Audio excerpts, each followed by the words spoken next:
Oke anak-anak, sekarang kita lanjutkan materi berikutnya ini tentang keselamatan kerja di laboratorium atau lab safety ya. Karena sebagai anak kimia ya, kalian pasti akan bekerja di lab dan kan harus menaati segala peraturan supaya tetap aman dan tidak terjadi hal yang tidak diinginkan, karena di lab itu bisa bahaya sekali loh ya. Kalian salah masukkan apa atau kalian keliru apa, itu sangat fatal akibatnya ya. Oke, yang pertama kita akan kita akan bahas dulu tentang dressing atau pakaian yang harus dipakai di lab. Ya, ini untuk standarnya adalah menggunakan jas lab, menggunakan kacamata, dan sarung tangan. Lalu menggunakan alas kaki. Alas kaki ini harus yang tertutup, bukan yang terbuka. Ya, jadi karena apa, ketika ada cairan yang tumpah atau jatuh ya, maka tidak akan langsung mengenai kakimu. Tapi kalau misalkan terbuka seperti selop atau sepatu yang wanita, itu akan bahaya sekali. Lalu juga perlu menggunakan pelindung muka dan masker gas ini hanya ketika kita melakukan praktikum yang berhubungan dengan gas. Dan pelindung telinga ini juga digunakan ketika kita melakukan percobaan yang berhubungan dengan suara. Lalu berikutnya adalah equipment for lab. Ya, di lab yang baik, lab yang benar itu seharusnya memiliki peralatan berikut ya. Yang pertama adalah pembasuh mata. Jadi ketika mata kalian terkena cairan kimia, maka harus segera dibasuh menggunakan ini ya. Nanti ada pancurannya. Jadi mata kalian tuh harus kena air mengalir, tidak boleh air yang tidak mengalir, karena nanti bisa bahaya menyebar ya. Termasuk juga ketika kalian terkena dengan zat kimia, maka kalian harus basuh bagian tubuh kalian yang terkena di air mengalir, bukan air yang dalam bak, nanti malah menyebar. Yang berikutnya adalah fire blanket. Jadi ketika terjadi kebakaran, maka fire blanket atau selimut api ini bisa digunakan untuk melindungi diri kita. Safety shower. Jadi ketika tubuh kita terkena cairan dalam jumlah banyak ya, jadi bukan cuma mata atau tangan tapi tubuh kita, maka kita harus segera basuh ya. Membasuhnya jelas kalau menggunakan keran itu kan lama, jadi menggunakan safety shower jauh lebih efektif. Setelah itu baru kalian bisa bawa ke dokter ya. Berikutnya adalah spill neutralizer. Jadi ketika ada cairan yang tumpah, cairan itu asam, maka harus segera dinetralkan dengan cairan basah. Tapi ketika yang tumpah adalah yang basah, maka harus dinetralkan dengan asam. Jadi ketika ada cairan yang tumpah, jangan langsung dilap atau dibersihkan. Kalian harus menetralisir dulu ya. Berikutnya adalah harus ada first aid kit atau P3K ya, berisi beberapa cairan atau beberapa alat-alat untuk melindungi kalian ketika terjadi sesuatu ya. Lalu juga APAR, yaitu pemadam api ringan. Di sini yang kalian harus tahu bahwa kimia itu banyak sekali bahan-bahan cairan yang mudah terbakar, maka ini harus ada. Tapi ingat juga bahwa tidak semua api itu bisa padam dengan air. Jadi kalian harus paham juga jenis-jenis apinya atau jenis penyebab kebakarannya, biar kalian tidak salah dalam mematikan atau melakukan upaya menghentikan api. Lalu harus ada emergency exit, artinya bahwa ketika terjadi kebakaran maka ada pintu berikutnya atau pintu lain yang bisa digunakan sehingga lebih cepat evakuasi. Harus juga ada lemari asam. Ini biasanya ada di lab yang besar ya, kalau di lab sekolah tidak ada. Dan ada bak pasir, karena ada beberapa tadi kebakaran yang tidak bisa padam dengan air tapi menggunakan pasir. Nah, ini juga adalah hal yang harus kalian perhatikan ketika di lab. Yang pertama, letakkan hanya alat yang digunakan di atas meja kerja. Jadi jangan ada alat-alat yang lain, HP jangan. Kenapa? Karena ketika tumpah, maka bisa bahaya, HP-mu bisa rusak atau yang lain. Jadi hanya yang diperlukan saja. Tas juga jangan taruh di sini ya, taruh di luar ruangan atau di depan ruangan. Berikut adalah gunakan kacamata pengaman saat mengamati larutan. Jadi karena mungkin timbul percikan-percikan ya, percikan gas atau apapun, sehingga kalau bisa kita tidak ada pelindung mata, maka bisa masuk ke mata kita dan bisa berbahaya, bisa menyebabkan kebutaan. Berikutnya adalah perhatikan cara memasukkan cairan dalam tabung reaksi. Jadi ini ya, jadi tidak boleh menghadap ke orang atau ke kita atau ke orang lain, dan juga Jadi harus menghadap ke tempat yang kosong. Dan rambut ataupun jilbab, jadi tidak boleh menggunakan pakaian yang merepotkan juga ya. Jadi kalau rambut ini nggak boleh sampai kalian urai, ataupun jilbab ataupun jilbab yang sampai besar-besar itu nggak boleh, karena apa? Akan mengganggu dan membahayakan dalam praktikum. Berikutnya adalah arahkan mulut tabung yang sedang ini tadi ya. Jadi mulut tabung nggak boleh diarahkan ke tempat yang ada teman kita. Jadi harus yang berlawanan. Yang tidak ada siapa-siapa. Lalu jangan mencium bau gas secara langsung. Jadi harus dikipas-kipas. Kenapa? Karena ketika ada gas itu ada beberapa yang bisa merusak indera penciuman kita ketika kita terlalu dekat. Ya. Jadi kita harus dalam jarak berapa senti, mungkin sekitar 20-30 cm, lalu kita kipas-kipaskan. Jadi bukan kita tiup langsung. Lalu berikutnya adalah jangan sembarangan membuang pecahan botol, terlebih jika ada zat yang tumpah.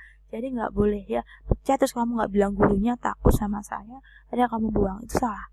Jadi yang betul adalah kamu bilang dulu ke gurunya ya, lalu akan kita netralisir dulu, baru kita bersihkan dan pecahnya kita buang di tempat yang seharusnya.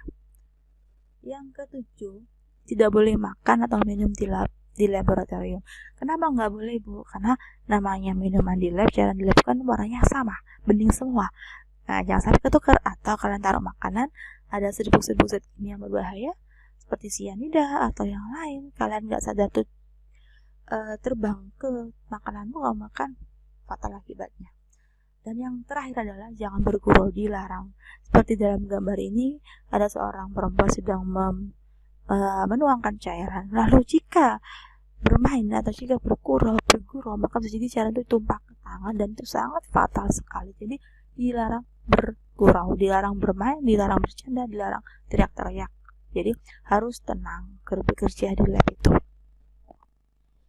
Berikutnya adalah kita bahas simbol-simbol bahan kimia. Jadi bahan kimia itu banyak sekali jenisnya ya. Tidak semua berbahaya dan tingkat kebahayaannya pun beda-beda ya, tidak sama. Tergantung jenisnya juga. Jadi kalian sebagai anak kimia, anak IPA harus mulai memahami simbol ini apa maksudnya ya. Yang pertama, ya tanda X ini mungkin sering kalian lihat di beberapa benda di sekitarmu. Nanti coba kamu cek. Artinya adalah harmful atau berbahaya, lambangnya XN. Artinya bahan ini bisa merusak kesehatan tubuh apabila kontak langsung. Ya, jangan dihirup, jangan ditelan, ya. Tapi dia tidak sampai yang mematikan, ya hanya sedikit hanya berbahaya saja. Contohnya adalah etilen glikol atau diklormetan, atau mungkin kalian punya tip X ya. Juga ada simbol X-nya. Ada lagi XI, jadi hampir seperti yang tadi, tapi ini adalah untuk iritan. Jadi bahan ini bisa menyebabkan iritasi, luka bakar pada kulit maupun gatal-gatal. Ya, jadi bisa tiba-tiba kalian gatal atau kalian seperti luka bakar itu. Jadi nggak boleh. Jadi makanya kenapa kimia itu nggak boleh pegang langsung kan bahan-bahannya, karena bisa berakibat fatal bagi kulit kita. Contohnya adalah NaOH, CN5OH dan Cl2. NaOH itu contohnya adalah ada di sabun. Makanya kenapa sabun itu bisa gatal-gatal kan kalau terlalu banyak. Nah, jadi ini ya. Lalu ada simbolnya tengkorak, artinya toksik. Ya, bahan ini bersifat beracun, tengkorak ya, dan menyebabkan sakit serius bahkan kematian jika tertelan atau terhirup. Jadi nggak boleh dihirup, apalagi ditelan. Contohnya adalah metanol sama benzena. Jadi tidak boleh, bahaya sekali ya. Yang kedua adalah very toxic, jadi sangat-sangat berbahaya, sangat beracun, dan bisa langsung meninggal atau sakit kronis minimal. Jadi nggak boleh ya bersentuhan dengan ini, harus hati-hati. Contohnya adalah kalium sianida ya. Sianida itu dalam jarak tidak disentuh saja, dalam jarak berapa 1 meter aja bisa membuat kalian jadi pusing, mual sampai mati. Apalagi kalau termakan bisa enggak ada sejam kalian sudah tewas ya. Ada lagi hidrogen sulfida, nitrobensin, dan atripin.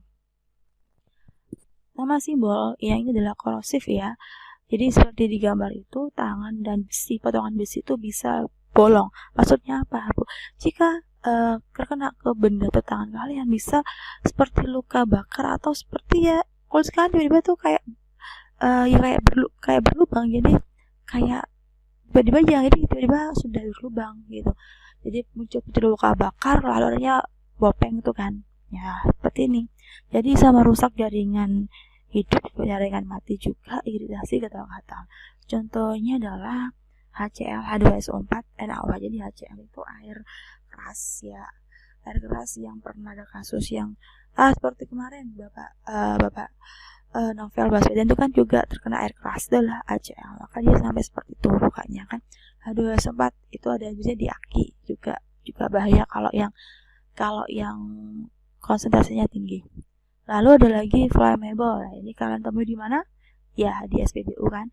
Ada kayak gini, artinya bahan kimia ini memiliki titik nyala rendah, mudah terbakar dengan api maupun permukaan metal panas dan bunga api. Contohnya adalah minyak ya, jelas. Ada lagi yang highly flammable, jadi yang tingkat tinggi.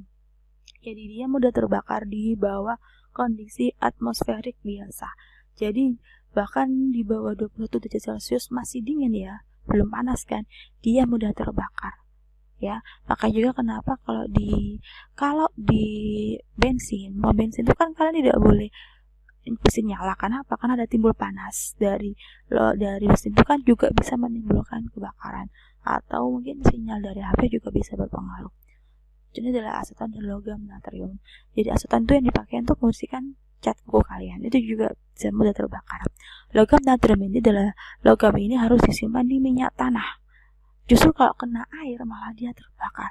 Coba kalian cek aja di YouTube, kalian cari praktikum natrium dengan air, pasti kalian juga terkejut. Ini lagi yang extremely, jadi dia sangat mudah terbakar, bahkan dia bisa meledak di bawah kondisi normal. Jadi sangat-sangat sensitif sekali ini ya. Contohnya adalah diethyl ether dan propen. Propen itu adalah salah satu kandungan dalam LPG ya, dalam gas LPG. Makanya kenapa tanpa api mudah terbakar LPG kan, karena dia mengandung propen. Berikutnya adalah eksplosif, meledak, beda sama terbakar ya. Meledak ini dia sangat mudah terbakar, itu meledak karena daya panas, bunga api atau gesekan atau benturan. Jadi contohnya adalah KClO3 atau seperti granat bom tangan ya kan. Dia kena gesekan, benturan aja langsung bisa meledak. Lagi yaitu oxidizing, jadi dia artinya bahannya mudah teroksidasi atau sebagai pengoksidasi, sehingga dia bisa menimbulkan kebakaran dengan menghasilkan panas saat ada kontak dengan bahan organik ya. Contohnya adalah hidrogen peroksida dan kalium perklorat. Jadi dia hanya berdekatan dengan zat lain yang bersifat pereduksi, maka dia akan timbul percikan api dan bisa kebakaran. Makanya kenapa meletakkan bahan kimia itu tidak boleh sembarangan, ada aturannya. Ada berikutnya adalah dangerous for environment, artinya bila berbahaya bagi lingkungan. Jadi memang semuanya berbahaya, tapi ini yang benar-benar fatal akibatnya ya. Contohnya adalah tributil timaklorida, tetraklorometan, petroleum bensin. Jadi yang benar-benar sangat berbahaya sekali. Terakhir adalah radioaktif, di mana bahan-bahan ini memancarkan sinar-sinar radioaktif dan radiasi, dapat mengakibatkan efek racun dalam waktu singkat atau lama. Contohnya uranium, plutoniumnya, zat radioaktif ini minimal kalian terkena kanker paling cepat 5 tahun sudah dewasa. Bahkan yang paling fatal ada yang bisa langsung kena kanker. Penemu uranium dalam Halley dan Mercury, dia meninggal tidak lama setelah menemukan uranium. Oke, sekian untuk materi kali ini ya. Selamat belajar.